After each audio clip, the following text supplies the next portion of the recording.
slow. Good afternoon. I want to welcome everyone to the Ottawa City Commission's study session meeting for today.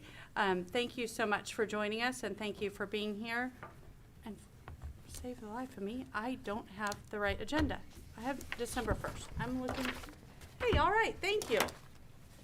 We're going to begin today's meeting with public comment, and we always invite the public to come in and visit with us whenever they have something that is on their mind. Do we have individuals who would like to address us in public comment today? We have none registered. Okay. That moves us on to items to be placed on the regular City Commission agenda, minutes, which include November 8th, November 17th, and November 22nd. Commissioners, did you have a chance to review those? Yes. Are there questions that you may have regarding those, thank you, those minutes? Nope. Is there a consensus to place them on the agenda? Yep. Yes. Yes? Do it. Okay, excellent. All right, so that moves us on to the next item on our agenda. And that includes an ordinance approving the Southern Project Plan, the Tax Increment Finance District, and I believe that Tyler is going to be with us here today to discuss this item. Tyler, are you with us today? I am. Good afternoon, Mayor and Commissioners. Tyler Ellsworth of Kutak Rock. Can you all hear me well enough? Yes, we can. Terrific. Well, yes, I have the first three items to present to you this afternoon. The first item is an ordinance approving the Southern Project Plan for the 19th and Princeton TIF District. This ordinance approves a project plan in the district that includes the Price Chopper. So 19th and Princeton TIF is the Price Chopper TIF District. This TIF project plan is actually for the southern portion of the TIF district with the Orchelins, I think it's Great Southern Bank. There's a convenience store and a dental office that are in that project area south of the Price Chopper. And the intent of the Price Chopper, the intent of this project plan, this is a city initiated project plan to construct some sidewalk improvements and some other infrastructure with increment that's generated from the development in this area. So there's no developer that's asking for this. This is really driven by city staff.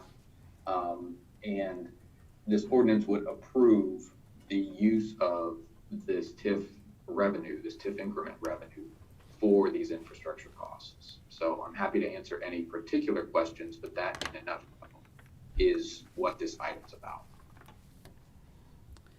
Commissioners, are there questions that you may have for Tyler regarding actually not only the next item on the agenda, but the next three items?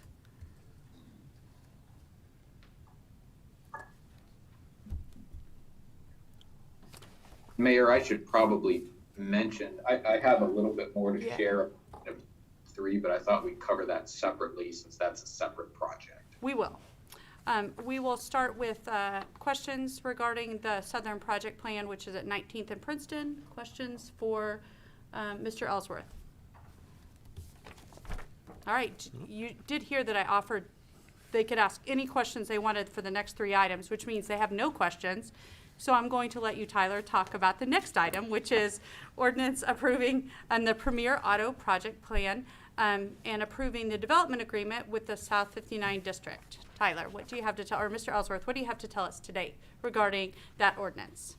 Sure. This ordinance is for a separate TIF project plan.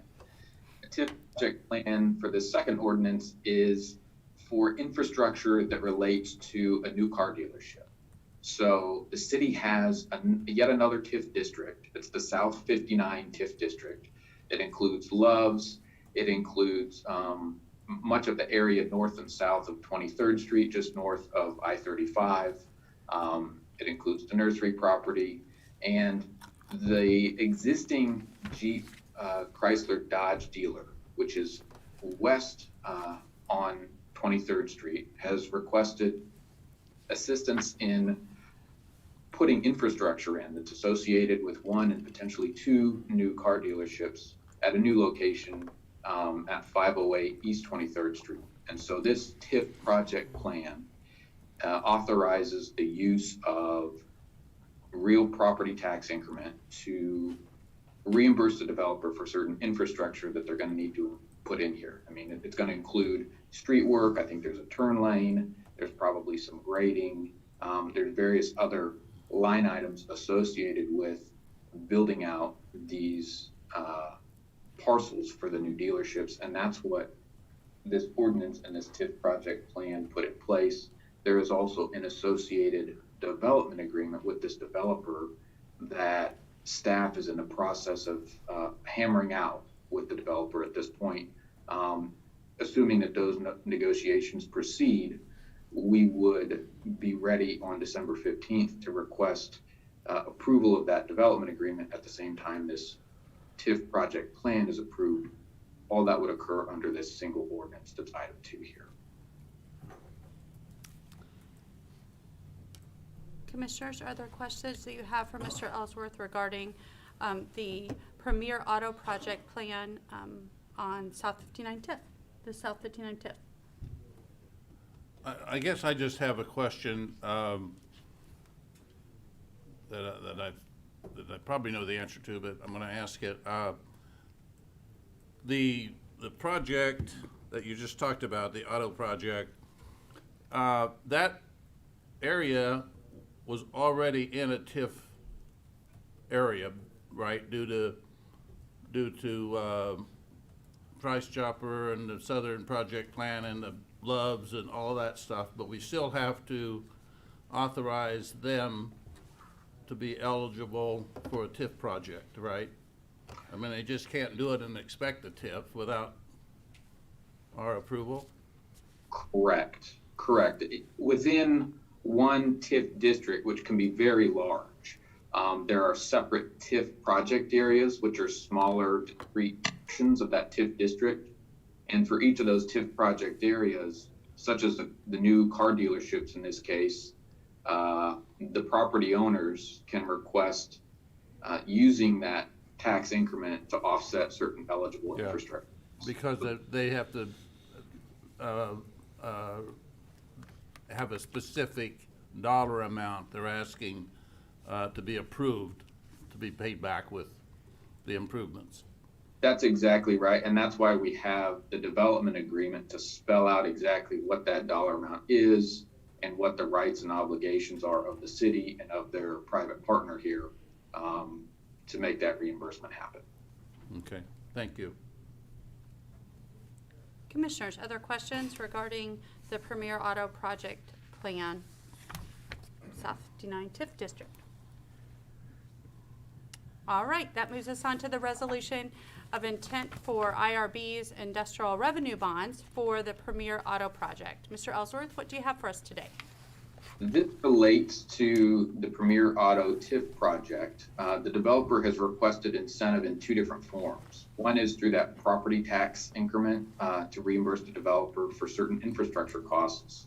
The other incentive that the developer has requested are industrial revenue bonds, which in this instance would be used to provide savings on sales tax for one or both of the new dealerships that are constructed here. So these are bonds, these are revenue bonds, but they're not bonds that the city levies taxes to repay. The developer owns the bonds, they're not repaid from taxes, but it's a vehicle that allows the developer to see a sales tax savings here.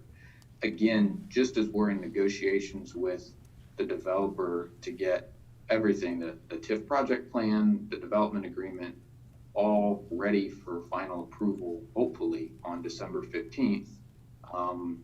If all those other pieces fall into place, we would request that the commission consider this resolution of intent at your December 15th agenda, December 15th meeting as well. If for some reason we're not ready to have you consider approval of the TIF project plan and the development agreement, we would probably postpone consideration of this resolution of intent, even if it appears on your agenda, until a subsequent meeting when we have final agreement on all the terms there. Commissioners, do you have questions? Tyler, I guess this is pretty typical, isn't it, to request IRB bonds for construction, something like this? And also, second question, that there is, again, no liability on the city on that, right? That's correct. This is a very typical request. It's typical that developers kind of group these incentives and use a few different tools at once, which is what we're doing here. And you're correct. There is no liability to the city on the IRBs. There's no repayment of the bonds from taxes. It's Good. just the revenues that the developer would pay under a lease structure. Good. All right, thank you. And I have a question. Is there a specific amount? There isn't any specific amount in that resolution, but Yes, sir. will we have knowledge of what they're asking for in revenue bonds, or does it really matter to us?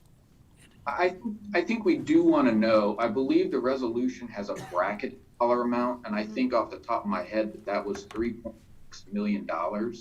Because we're still in negotiations with them, we need to finalize what that dollar amount will be, and that's one of the things that we need to do between now and December 15th. There are fees associated with industrial revenue bonds paid for by the holder of those bonds to the city? Yes, the developer would actually purchase its own bonds, just the bond the city issues, and they pay all those fees. The city does not pay any of those fees. Okay. Other questions for Tyler regarding the request for intent for the IRBs for Premier Auto project? I don't believe so. Tyler, thank you so much. You all. Feel free to stay as long as you'd like. All right, fair enough. Next, that moves us to updates on bids received for the property located at 103 North Elm and 127 North Elm. That is page 21 and 22 in your packet. Commissioners, I believe that our city manager will be addressing this matter. Commissioners, Richard Ninestead, City Manager. As you recall, at the end of October was our, we had our first bid opening on these two particular pieces of property. There was only one bid, so you extended it, not making that bid proposal public. You extended it through the end of November, and the city clerk conducted another bid opening, and this remains as the only bid received on those two properties. So seems to me you have to decide if you want to accept it or not.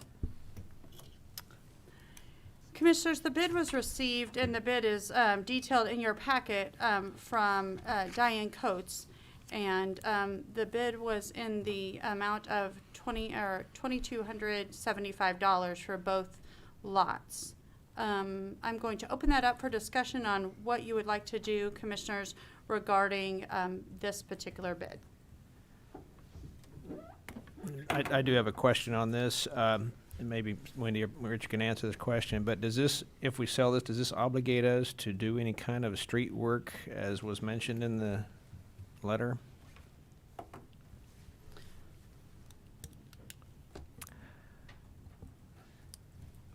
Well, that may be I would tell you no.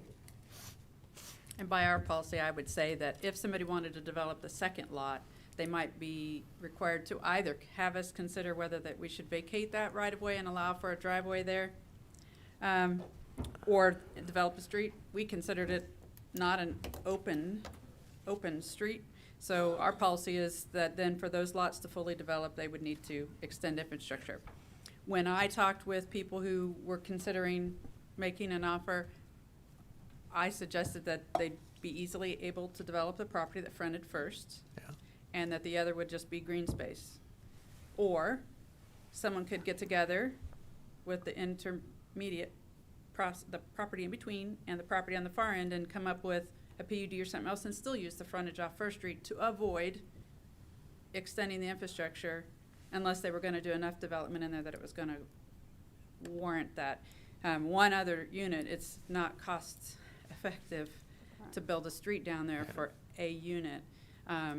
And so if somebody wanted to do, there were a couple of things that we talked to some people about that they might want to do. But the one person contractor who had approached me originally wanted to just have it as a green spaces. They were going to use it as an extra place to garden or whatever. But when we looked at it as initially we were going to do like a camping or a community garden down there. That's why we took them, because the one just off the top of the surface, the owner who granted us could not develop. That was really how it's always been approached. Okay. The only one that was truly developable as it stands today from the interpretation we've made to date was the one off First.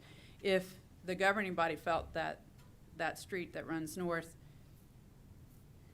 could have a little short cul-de-sac or, any number of ways to get in there and create enough to create another couple buildable lots, there's probably some good case to be made for that within this balance of, what do we give and what do we get out of that, to make sure that it's still safe for fire to get in there. All the same questions that we have on any subdivision. So that's part of the reason we got it, is because that northern lot Yeah. wasn't on its face able to, I couldn't issue a permit today without going through some other Yeah. reviews. Well, I was just concerned with this bid. I just wouldn't want us to go backwards and have to expend more money than what we're receiving for this particular case. Okay, thanks. Mhm. Other thoughts, commissioners? Mayor, I think these were brought to our attention a few months back, just because we were kind of brainstorming, not just us, but the community, to see if there were any other lots that the city owned that we might be able to sell off and hopefully have some building going on. Luckily, we are, I think, in our final stages of closing on the coves. So that was quite a bit of lots that are sold and now able to be built on. I think at that time we were certainly hoping to, in my mind, get a fair market value for these lots. And in my opinion, I don't think this bid is a fair amount. So in my mind, in my opinion, I think we reject and just set on them for a while. Commissioners, other thoughts? I agree with Commissioner Crowley on that. This is it's not really a fire sale. It's something we'd like to sell, but we feel there's value on vacant lots in Ottawa, Kansas at this time to build on. So I would be interested in Ms. Lee's communications with potential where there were some interest and they backed off due to some things that were indefinite about the cost of infrastructure and another owner there, or what was that? I suspect that some people have that same question that you just posed. I believe that the person who talked to me was then sent a notice about the extension, so I'm not certain. Initially, they had said that they had actually tried to reach the clerk and reached out to her that afternoon after the deadline. And so it was our sense at the time that the clerk and I, that opening and giving some more time would allow for someone to put that together. I can't answer why they did not at this point. Haven't had any other conversation with anybody. But I haven't been the most available either, so I don't think I've missed a call, but I've not been through all my calls.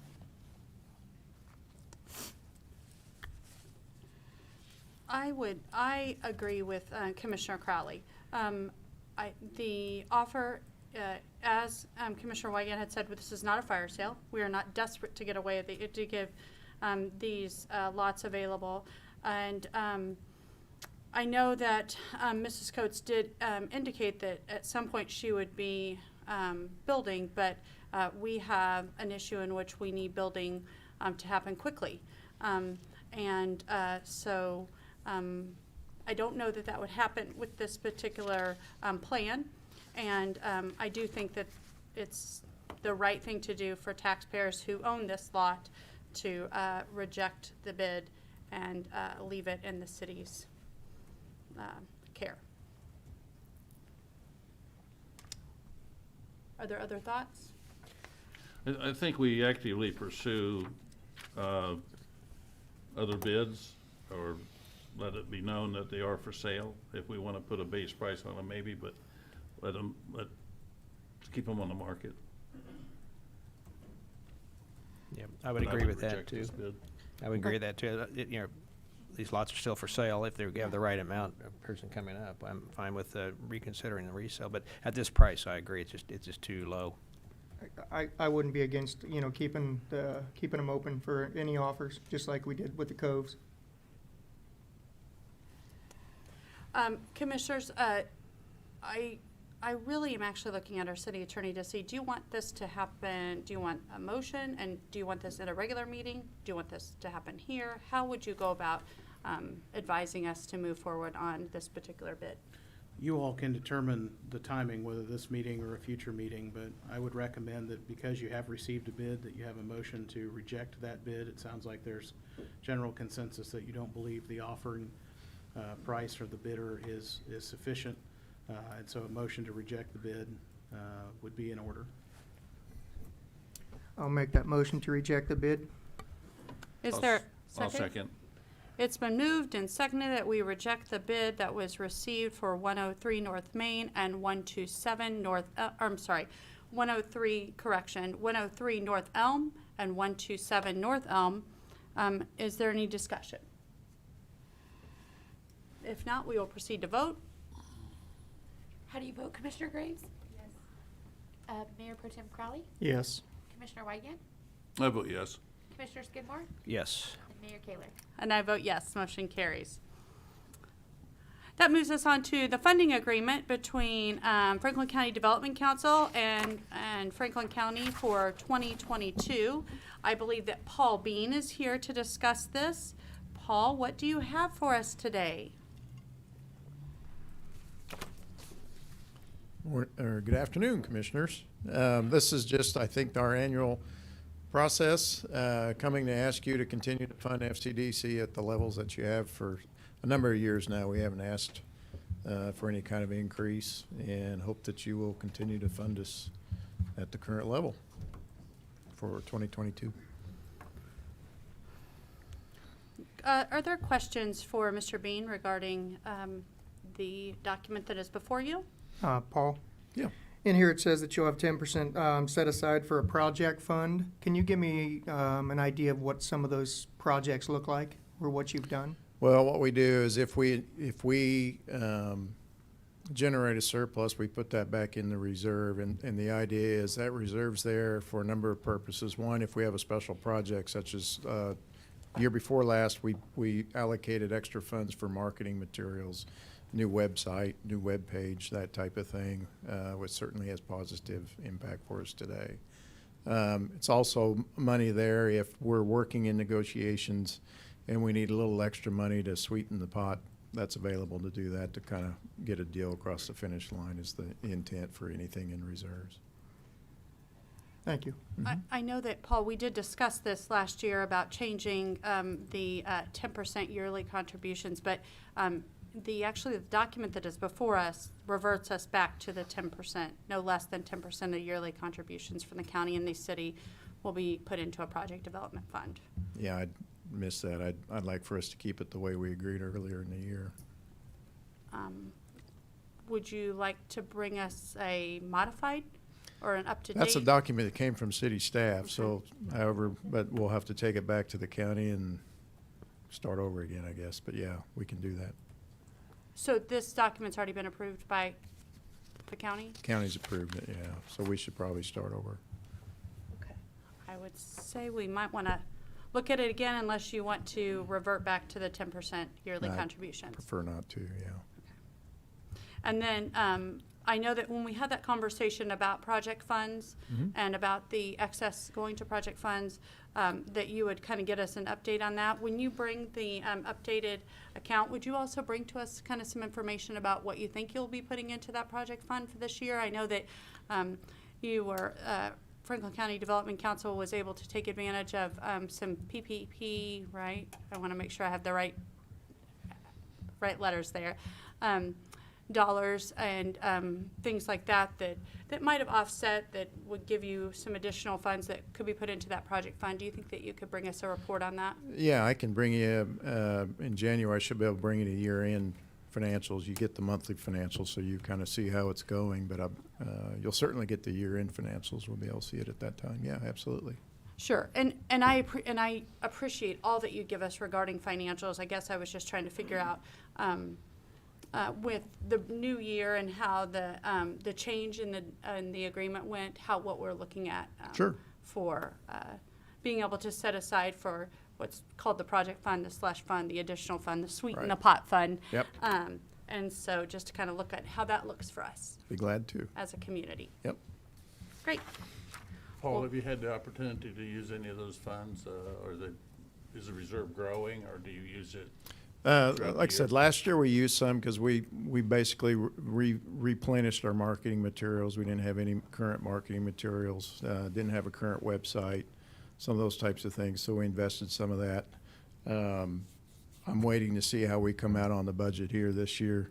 Like everybody, inflation's kind of been an issue on some degree, but we'll just have to kind of see how things finish out at the end of the month.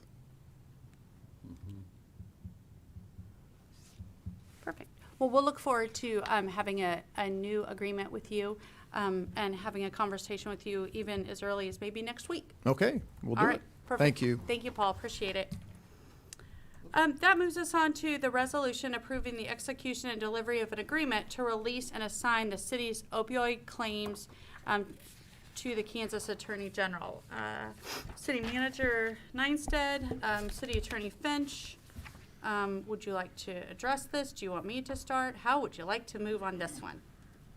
Well, I can brief the commission. The legislature, in conjunction with the Attorney General and the League of Municipalities, worked on an approach to opioid litigation. You'll recall that, and some of you have been on the commission long enough to know that there was a time when plaintiffs' attorneys were out soliciting business from cities and counties and school districts, asking them to join in litigation against opioid manufacturers, whether for the way that the drugs were marketed or the way they were prescribed and the effects that it had on people who became addicted to prescription painkillers. And the litigation, in many instances, there were some cities in Kansas that signed on, some school districts signed on, and the policy question arose: what entity within the state is best positioned to get recovery for Kansas citizens? And would we be better to have some broader method of recovery than city by city or school district by school district? And so this is a product that came about due to work by, like I said, the AG, the league, and other interested parties to say, okay, we believe that if there's opioid settlement money, just like when there was tobacco litigation settlement money, it should probably go to the state and then be parceled out using some sort of equitable formula to those areas where harms have been greatest. So the result was the bill that was passed that creates two different funds, the Municipalities Fight Addiction Fund and the Kansas Fights Addiction Fund. And the money that is received from settlements is split 75% to the Kansas Fights Addiction Fund and 25% to the Municipalities Fight Addiction Fund. Ottawa is not a city that ever signed on to opioid litigation on its own. We have utilized the Attorney General's office to pursue any claims that might exist. Now that the funds are up and running and we have started to receive money as a state, there's $4.8 million that's been paid over from one party in litigation, but there are now settlements coming with at least 3 of the much larger businesses involved. And of course, there's ongoing, in the bankruptcy case, the settlement was approved for the Purdue Pharma family, the Sacklers back on the East Coast. So we will continue to see money flowing into the Kansas Fights Addiction Fund. This resolution says that we are assigning our claims to the Attorney General's office because we want to share in recovery from the funds that are received. It says that we have damages greater than $500, so we would qualify for grants from these funds to help fight opioid addiction and get substance abuse treatment help for those who have been affected by this. And we're bringing it to you today because the deadline on this is January 1 of 2022 for the city to approve the resolution and become part of the Kansas Fights Addiction Fund and the municipalities Fight Addiction Funds. That I'll stand for any questions. Wayne, do we anticipate asking for a certain amount, or will they partition that off or something? Did I miss? Well, there will be grants that will be distributed out of the fund. That's the point.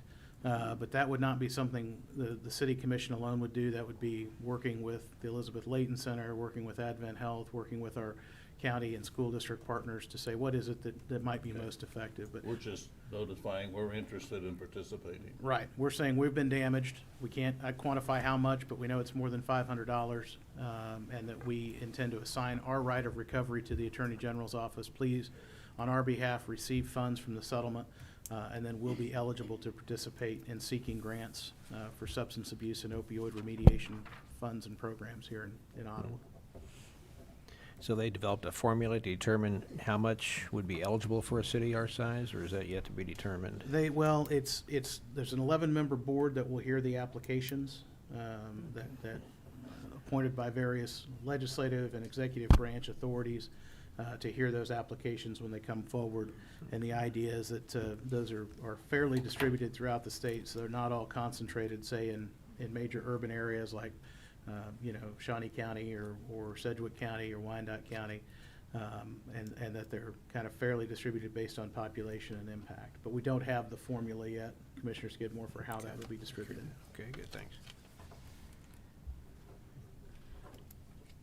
As a part of the league, in the last year, I have sat in on several of these meetings, and City Attorney Finch explained it very, very well. But know that there is, we will receive a per capita settlement here in the city of Ottawa, and actually the county will too, if we choose to sign on with this. If we choose not to, we also are forfeiting the right to have any say in any of the grants, and our community can no longer take advantage of any grants that come forward. This is kind of a short, I know this is quick turnaround, but know that this has been on the radar of the league for the entire year that I was president, and a conversation that we had, I think probably every other week we had regarding this. So I will happily explain as much as I can. I'm sure that our Speaker Pro Tem can probably do a better job than I can at it, but know that I do think it's important that we sign on to this. I do too. I don't think there's any reason that we would not approve a resolution to participate. Commissioners, are there questions regarding this particular resolution that is before you? There's no reason that we can't hold on to it and certainly bring it back next week for any additional questions and any research that you may want to do. I know that you probably see in front of you a letter from the Attorney General regarding this particular fund and this settlement. And I am happy to send to you a couple different links, or our city manager is I'm sure is happy to send you a couple different links that would help you explain it a little bit better if you need further information or would like further information. Commissioners, would you like to hold this over for another week? Do you feel like you want to move it on? Really, what is the will of the commission on this particular item? I think since there's no hurry, just do what we typically do, hold it over for one more week. Well, there's no hurry, but hurry by the end of the Hurry month. by the end of the month, right. Yeah, we can't be talking about Sure. it in March, Sure. but Sure. yeah, hurry by the end of the month. So hold it over for another week, commissioners, is that fine? Yep. Sure. All right. I think that probably our city manager can send you out a couple other documents that will help you kind of understand it a little bit better, if you'd like to read those.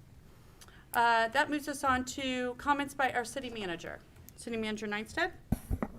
I have none. All right, reports by our city commissioners. I have a question Yeah. of our city manager.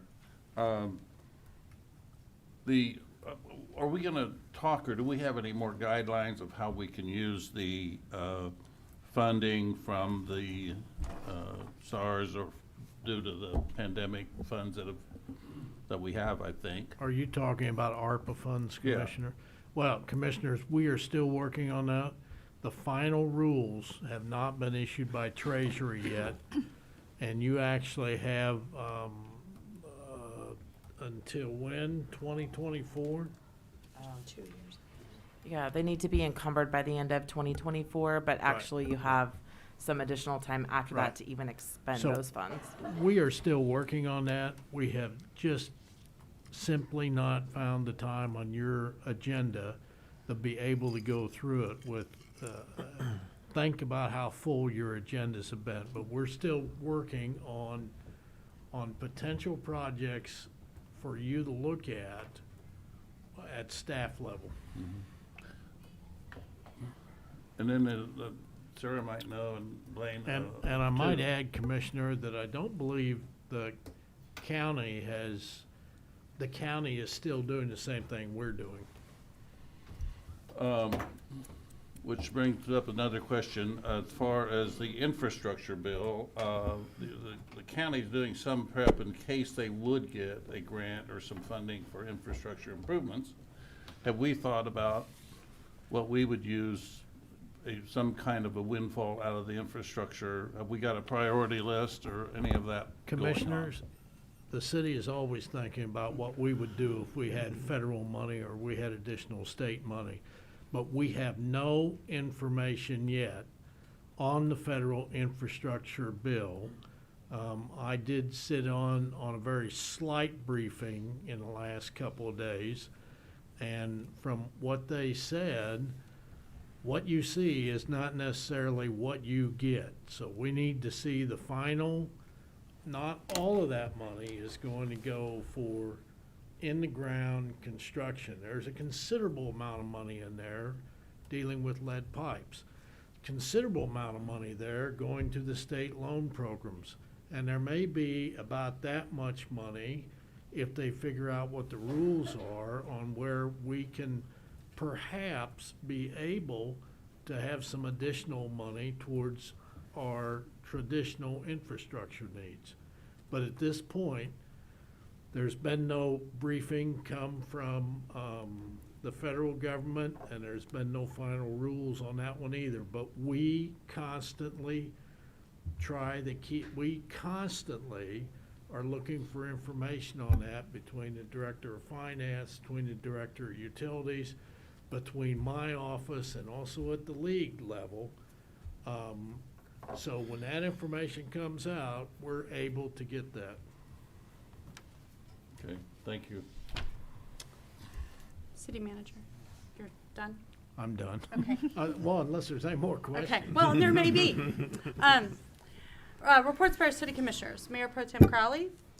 Madam Mayor, just because my screen was black last week doesn't mean I wasn't paying attention. I know you asked for us to do some updating on some of the other things that were involved with this commissioner. So the two things for the airport last couple months, and I apologize to the airport. I did miss our November meeting, but I think that was an election night. I was kind of worried about something else, I guess.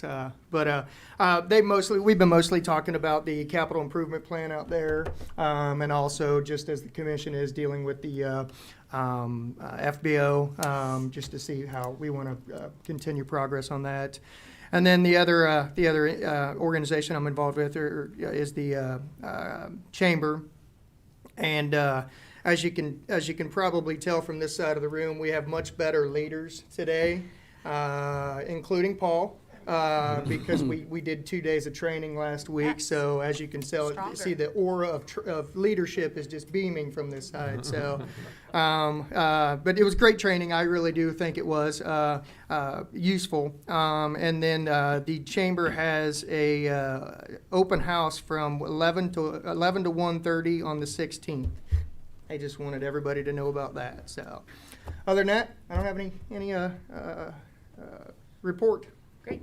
Do you want to tell us about the training you were at last week? I think I just did, didn't I? Okay, well, I mean- just, Kansas Leadership Center, you did some, okay. It really was good training. They put you on the spot, kind of made you open up to people you really didn't know about some issues that you thought might make you a better leader, which I think in times of pushback, you learn more. So it was, in my mind, it was beneficial. So really good training. Good. And I thank the chamber for that. Yes. Good job. Thank you for attending that. Thank you for everybody who attended that. That moves us on to reports by Commissioner Weigand. I have no official report. I have been a very neglectful commissioner on attending my assignments religiously. As far as the library board, I've missed too many meetings and attended one or two by Zoom and a couple in person. I've kept up on their and taken an interview from their funding from the people working to gain the funding for the new library. But due to some conflicts in mine and overlooking calendars, I have missed too many meetings. I think I'm also on I've attended Main Street board meetings. Main Street has continued to be challenged by participation and leadership, and Cal Landis has done a great job of keeping that all together and communication and doing that. But yeah, I'm not very proud of my attendance at some of those, but those are the library, of course,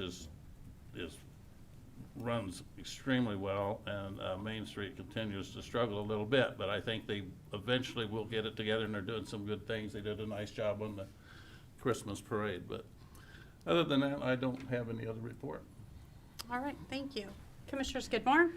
Well, first off, I just want to say I see our bridge is open, so I'm glad to get that done, and the stripes are in, and then it holds cars and it works, so I'm glad for that part. So it sure makes traffic a lot easier. I'm on the Prairie Pause, and I'm glad to see that the financial strength continues to improve. Of course, that financial direction started under Director Reed many years ago when she was in charge of that, and Vanessa's carried that same torch. We were able to refinance and reamortize the mortgage and some debt to help the cash flow. So I was glad to see that done. But other than that, it's in the black, it's doing well, and continues to go that direction. So I'm glad to see the Prairie Pause doing very well. Also, I'm on the Play Task Force, and I guess you all saw our report from a couple weeks ago anyway, so we're keeping that in front of us all the time. But I appreciate, Wendy, all your work on that and the people involved in that. So those are the two that I'm on. All right. Commissioner Graves? I'm currently boardless, so I have no Yes. report. There you go, way to go. Any report on anything else, maybe is what we should ask you. I've got nothing. Okay. That moves us on to Mayor's report. And this circles back around to when we had, last week, we had, pardon me, 2 weeks ago, we had brought forth an ordinance that would amend the municipal code concerning the keeping of pit bulls in city limits, and that is listed on your agenda for page 27 and 28. Commissioners want to kind of bring that back out and dust it off and have a conversation with you. I believe that our city attorney was not in person the day that we actually brought this forward. So if you had questions about how this ordinance looks different, now would probably be the time to ask those questions. Or any other questions that may have come to you in the interim since the last time we had visited with us about this topic.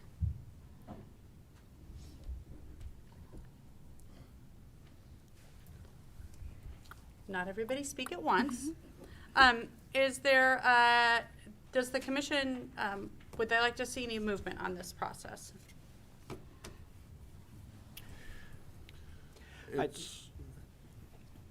Well, I guess I have a question on this, and our attorney can answer this question, I'm sure. But if we repeal this, is there any kind of liability on the city's part if somebody does get injured by a dog like this? So the structure of the municipal code on dogs right now contains a vicious dog ordinance generally. And then there was a specific, what they call a breed-specific ban for certain dogs. So the structure of this, the architecture of this ordinance is that section 1 and 2 repeal those breed-specific sections, but the vicious dog ordinance remains in effect. It would just apply to any and all breeds. So the city itself would not have liability for not mandating specific breeds. You generally have immunity for legislative decisions that you make as a city, and the decision to have or not have breed-specific bans is a legislative one that would fall under the purview of the commission. But Okay. 1 and 2 repeal the breed-specific stuff. Section 3 had some mislabeled cross-references, and that's why it's in here, because I fixed them down there in subsection 4. Some of those call-out references were wrong. I just actually made them match the existing section. So whether you want sections 1 or 2 or not, we probably ought to do 3 at some point to make those point to the right direction in the code. Okay. I do have a few questions for Chief Weingartner, if you've got a moment.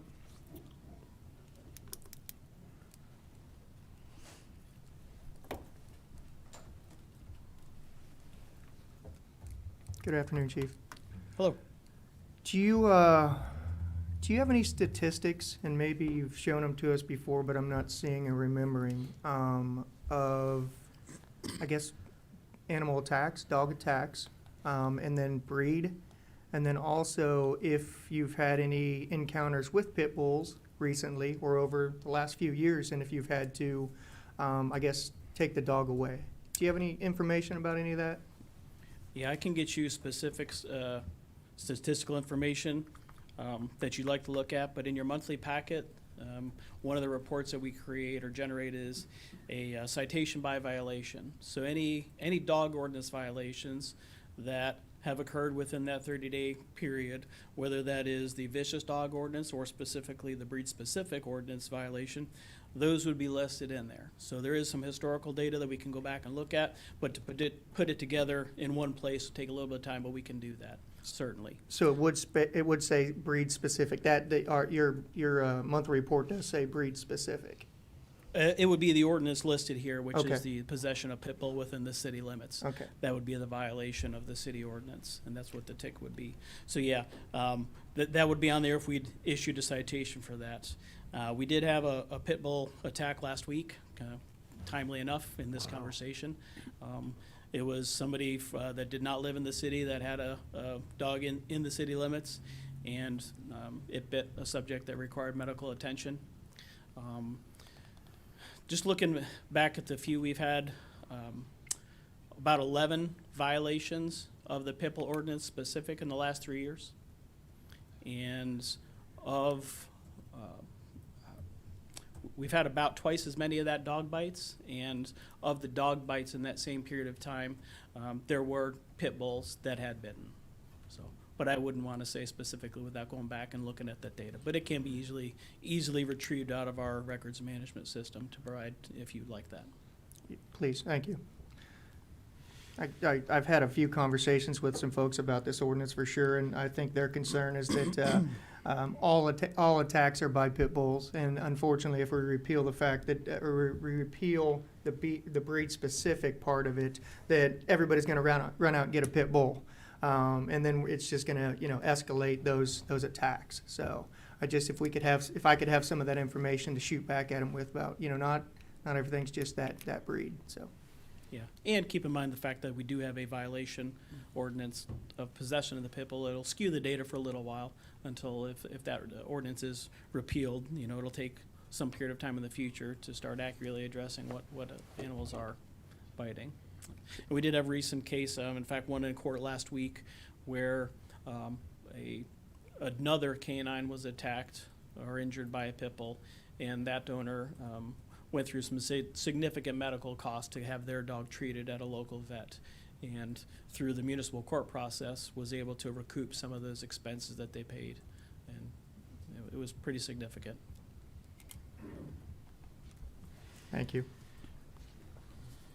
Other questions? I have a question. So if we do away with this in regards to pit bulls, the vicious dog ordinance is still in effect. And and the reason we're discussing this is the Pit Bull Alliance don't want to be separated out, or what is the deal on why are we doing this?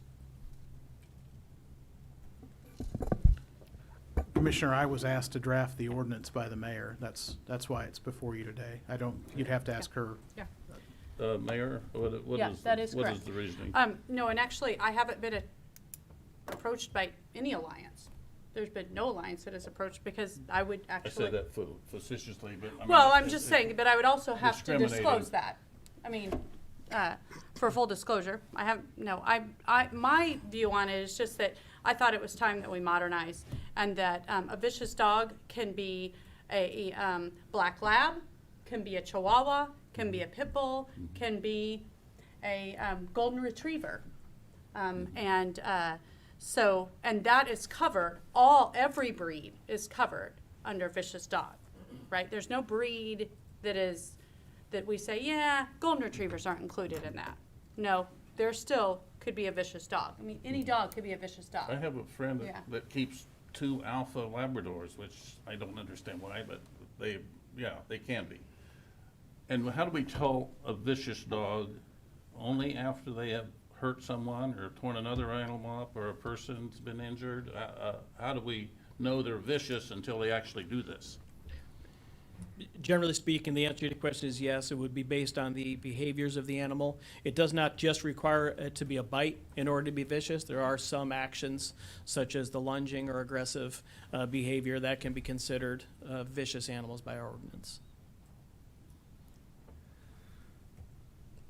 But under the ordinance we have right now, any animal can be a vicious animal.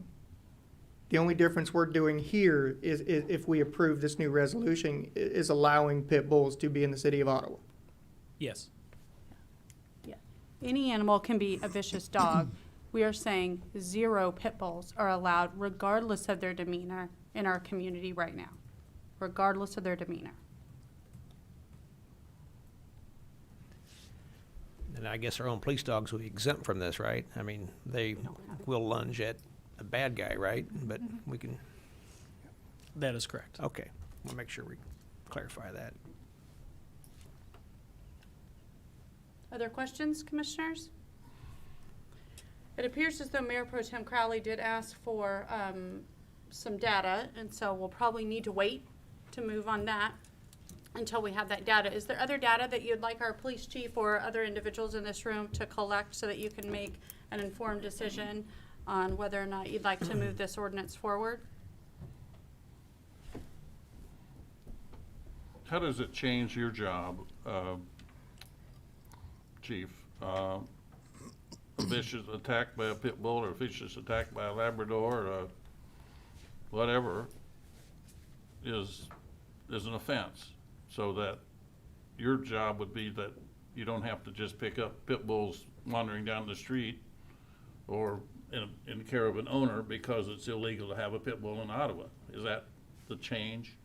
The change would be that possession of a pit bull within the city limits would no longer be in violation of a city ordinance. So that would be one violation that we would not either charge or investigate through municipal court. Okay. The rest of the ordinances really remain the same. So Okay. even if somebody possessed a pit bull today in the city limits and it bit somebody, that vicious dog process would continue. The only difference is there's no longer an additional violation of possessing that pit bull within the city limits.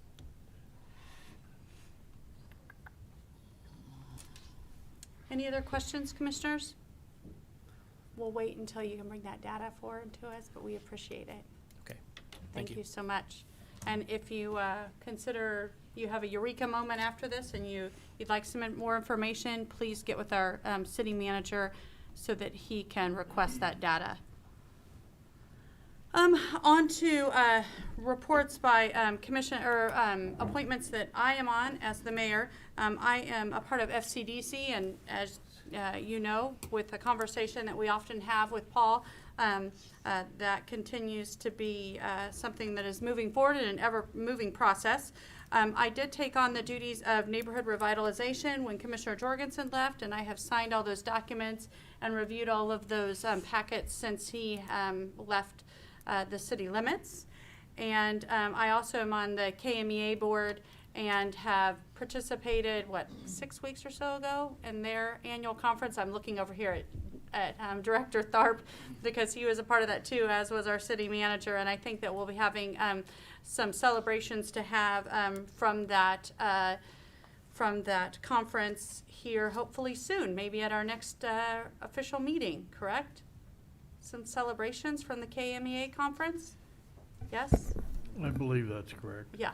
Well, if not, I'm going to celebrate, but we're hoping that Paul will be here. Yes. So if there's nothing else to be brought before the commission today, I would entertain a motion for executive session for a period of 10 minutes for attorney-client privilege to begin at 5 o'clock, probably. Yeah, I'm like trying to figure out, can we do it quicker than that? 4:58 to end. Maybe a break. Okay, how about 5 o'clock? We'll start at 5 o'clock, go 10 minutes, ending at 5:10 with our city attorney, our city manager, with Melanie and Wendy present. Is there anything else I missed in that motion? I haven't done one for a while. I don't think I did. I entertain a motion if one has one. So moved. Is there a second? I'll second. It's been moved and seconded. We go into executive session. All those in favor say aye. Aye. All those opposed, same sign. There will be no action during that, and after we're done,